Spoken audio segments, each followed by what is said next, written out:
ന്യൂമറേറ്ററും ഡിനോമിനേറ്ററും എന്താണെന്ന് ആദ്യം നോക്കാം.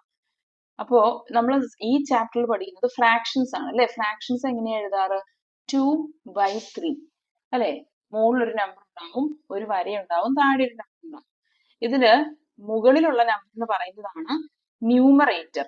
ന്യൂമറേറ്റർ എന്ന് പറഞ്ഞാൽ ഈ ബാറിന്റെ മുകളിലുള്ള നമ്പർ. ഡിനോമിനേറ്റർ എന്ന് പറഞ്ഞാൽ ബാറിന്റെ താഴെയുള്ളത്. ഈ ഒരു നമ്പറിൽ 3 ആണ് ഡിനോമിനേറ്റർ. അപ്പൊ ഇതിന്റെ മീനിങ് എന്താന്ന് വെച്ചാൽ 2 ഔട്ട് ഓഫ് 3. നമ്മള് എക്സാമിന് 25ലാണ് മാർക്ക് എന്ന് വിചാരിച്ചു. ടോട്ടൽ മാർക്ക് 25ല് നമുക്കൊരു 22 കിട്ടിയാൽ നമ്മൾ എങ്ങനെ പറയും? 22 ഔട്ട് ഓഫ് 25. ഇവിടെ ന്യൂമറേറ്റർ 22ഉം ഡിനോമിനേറ്റർ 25ഉം. അപ്പൊ നമുക്ക് കുറച്ച് നമ്പേഴ്സ് അങ്ങനെ നമുക്ക് പരിചയപ്പെടാം. നമുക്ക് 2/7. 2/7 എന്നും ചിലപ്പോൾ വായിക്കാറുണ്ട്, 2/7 എന്നും വായിക്കാറുണ്ട്. ഇതിൽ ന്യൂമറേറ്റർ 2, ഡിനോമിനേറ്റർ 7. പിന്നെ 5/8 ആണെങ്കിൽ ന്യൂമറേറ്റർ 5, ഡിനോമിനേറ്റർ 8 അല്ലേ. പിന്നെ 11/13 ആണെങ്കിൽ ന്യൂമറേറ്റർ 11, ഡിനോമിനേറ്റർ 13. ഇനി ഒരു എക്സാമ്പിളും കൂടി നോക്കാം. നമുക്ക് 3/10 എടുക്കാം. ഇതിൽ ന്യൂമറേറ്റർ 3, ഡിനോമിനേറ്റർ 10. അപ്പൊ ന്യൂമറേറ്റർ എന്താണ്, ഡിനോമിനേറ്റർ എന്താണെന്ന് കുട്ടികൾക്കെല്ലാം മനസ്സിലായി കാണും. ഇനി ഒരു ക്വസ്റ്റ്യൻ തന്നിരിക്കുകയാണ്. If an object or a measure is divided into 2 equal parts, each is dash of the whole. അതായത് ഒരു സർക്കിൾ ഉണ്ടെന്ന് വിചാരിക്കാം, നമുക്കിപ്പോ മനസ്സിലാക്കാൻ എളുപ്പത്തിന്. ആൻ ഒബ്ജക്ട് അല്ലെ, ക്വസ്റ്റ്യനിൽ ആൻ ഒബ്ജക്ട് എന്ന് പറഞ്ഞാൽ നമുക്ക് സർക്കിൾ ആയിട്ട് വിചാരിക്കാം. Is divided into 2 equal parts. ഇതിനെ 2 പാർട്ടായിട്ട് ഡിവൈഡ് ചെയ്തു. ഇങ്ങനെ ഒരു വര വരച്ചപ്പോ 2 ഈക്വൽ പാർട്സ് ആയി അല്ലേ. നമുക്ക് ഒരു സർക്കിളില് ഒരു ദോശയോ അപ്പോ കിട്ടിയാൽ നേരെ പകുതിക്ക് മുറിക്കുന്ന പോലെ. എന്നിട്ട് ചോദിക്കുകയാണ് ഈച്ച് ഈസ്, ഇതിൽ ഓരോന്നിനും നമുക്ക് എത്രയായിട്ട് പറയാൻ പറ്റും? ഇതില് ഒരു പോർഷൻ എന്ന് പറഞ്ഞു കഴിഞ്ഞാൽ ഫ്രാക്ഷന്റെ ഭാഷയില് 2 കഷ്ണമുണ്ട് അല്ലെ. Out of 2 we are selecting 1 out of 2 എന്ന് പറഞ്ഞാൽ ഹാഫ് എന്ന് പറയും അല്ലെ. ഹാഫ് എന്നുള്ളതിന് നമ്മൾ ഫ്രാക്ഷനിൽ എഴുതുന്നത് 1 ഔട്ട് ഓഫ് 2 അല്ലെങ്കിൽ 1/2 എന്നാണ്. ഇനി if an object or a measure is divided into 3 equal parts. അപ്പോ 3 ഈക്വൽ പാർട്സ് ആക്കുകയാണ്. നമ്മുടെ കയ്യില് ഒരു ഒരു ചോക്ലേറ്റ് ഉണ്ടെന്ന് വിചാരിച്ചു, ചോക്ലേറ്റ് ബാർ. അതിനെ നമ്മളിങ്ങനെ 3 ഈക്വൽ പാർട്സ് ആയിട്ട് ഡിവൈഡ് ചെയ്തു. ഓരോ പാർട്ടും ഈക്വൽ ആണെന്നാണ് പറയുന്നത്. അപ്പൊ ഇതിലെ ഒരു പാർട്ട്, ഇതിന് കറസ്പോണ്ടിങ് ആയിട്ടുള്ള ഫ്രാക്ഷൻ എത്രയായിരിക്കും?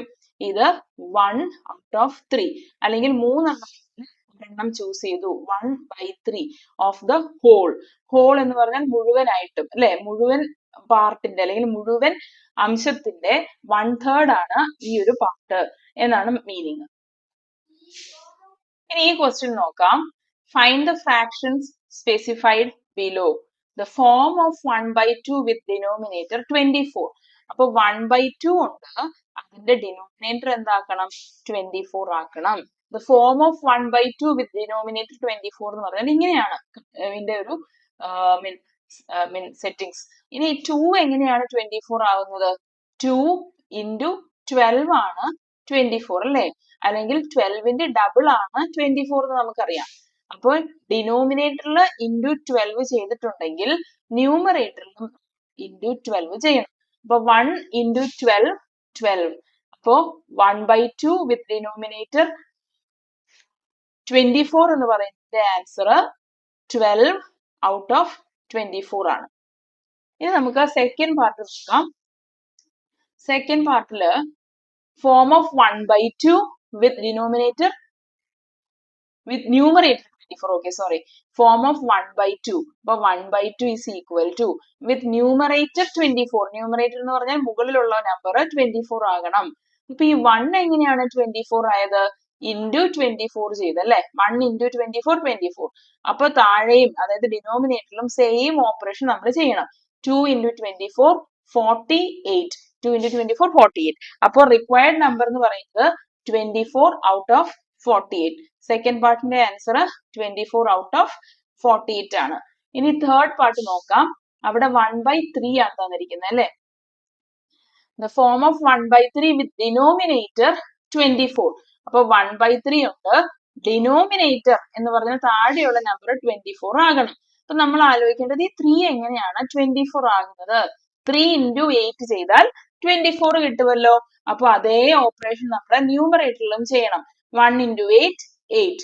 അപ്പോ 1/3യുടെ ഇക്വലന്റ് ആയിട്ട് അല്ലെങ്കിൽ ഡിനോമിനേറ്റർ 24 വരണമെന്ന് പറയുമ്പോൾ കിട്ടുന്ന നമ്പർ 8/24 അല്ലെങ്കിൽ അതിന് എങ്ങനെയും കൂടി പറയാം, വായിക്കുമ്പോൾ 8/24 എന്നും വായിക്കാൻ പറ്റും. ഇനി അടുത്ത പാർട്ടില് ഫോർത്ത് പാർട്ടിൽ തന്നിരിക്കുന്നത് the form of 1/3 with numerator 24.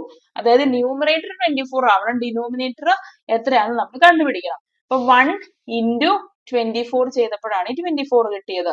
അപ്പൊ ഡിനോമിനേറ്റർ എത്രയായിരിക്കും? 3 into 24. കാരണം മുകളിലും താഴെയും ഒരേ ഓപ്പറേഷൻ ആണ് നമ്മൾ ചെയ്യേണ്ടത്. ന്യൂമറേറ്ററിൽ into 24 ചെയ്താൽ ഡിനോമിനേറ്ററിലും into 24 ചെയ്യണം. അപ്പൊ 24 into 3 എത്രയാണെന്ന് നോക്കാം. 4 3 12 and 2 into 3 6 6 plus 1 7. So 72. അപ്പൊ ഇവിടെ വരുന്നത് 72. അപ്പൊ സെക്കൻഡ് പാർട്ട് ഫോർത്ത് പാർട്ടിന്റെ ആൻസർ ആയിട്ട് ഫോം ഓഫ് 1/3 വിത്ത് ന്യൂമറേറ്റർ 24 എന്ന് ചോദിച്ചപ്പോ ന്യൂമറേറ്റർ 24, അപ്പൊ 24 ഔട്ട് ഓഫ് 72 ആണ് ആൻസർ ആയിട്ട് വരുന്നത്. ഇനി ഈ ക്വസ്റ്റ്യനിലെ ലാസ്റ്റ് പാർട്ട് നോക്കാം.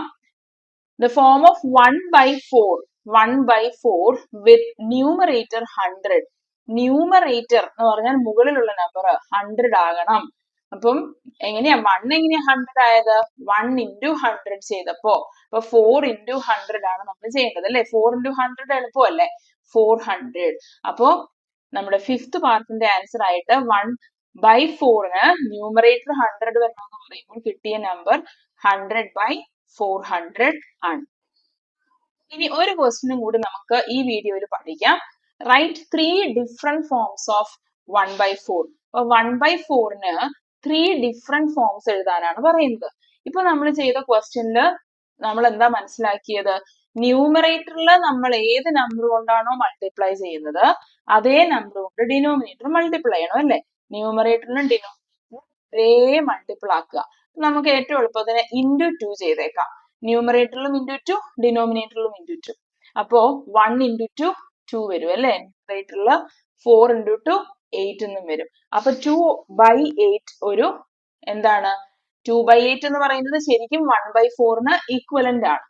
ഇനി വേറൊരെണ്ണം കൂടി ചോദിച്ചിട്ടുണ്ട് അല്ലെ. അവര് 3 ഡിഫറെന്റ് ഫോംസ് ആണ് ചോദിച്ചിരിക്കുന്നത്. അപ്പൊ 1/4 ഉണ്ട്, നമുക്ക് ന്യൂമറേറ്ററും ഡിനോമിനേറ്ററും ഇപ്പൊ 2 കൊണ്ട് മൾട്ടിപ്ലൈ ചെയ്ത സ്ഥിതിക്ക് അടുത്തത് നമുക്ക് 3 എടുക്കാം. അപ്പൊ 1 into 3യും പിന്നെയോ 4 into 3യും ആണ് വരുന്നത്. അപ്പൊ 1 into 3 3, 4 into 3 12. അപ്പൊ 3/12 എന്ന് പറയുന്നതും ശരിക്കും 1/4ന്റെ വേറൊരു ഫോം ആണ്. ഓക്കെ, 1/4 എന്ന് പറയുന്നതിന്റെ വേറൊരു ഫോം ആണ്. ഇനി ഒരെണ്ണം കൂടി വേണം അല്ലെ, 3 എണ്ണം വേണമെന്ന് പറഞ്ഞു. 3 ഡിഫറെന്റ് ഫോംസ് വേണമെന്ന് പറഞ്ഞിട്ടുണ്ട്. അപ്പൊ നമുക്ക് 2 എടുത്തു, 3 എടുത്തു, അടുത്തത് 4 എടുത്തേക്കാം. into 4 ചെയ്യാം ന്യൂമറേറ്ററിലും ഡിനോമിനേറ്ററിലും. അപ്പൊ ഇവിടെയോ 1 into 4 4 എന്ന് വന്നു. 4 into 4 16. അപ്പോ 4/16 എന്ന് പറയുന്നതും എന്താണ്? 4/16 എന്ന് പറയുന്നതും ഈ പറയുന്ന 1/4ന്റെ വേറെ ഒരു ഫോം ആണ്. ഇത്രയും കുട്ടികൾക്ക് മനസ്സിലായി എന്ന് വിശ്വസിക്കുന്നു.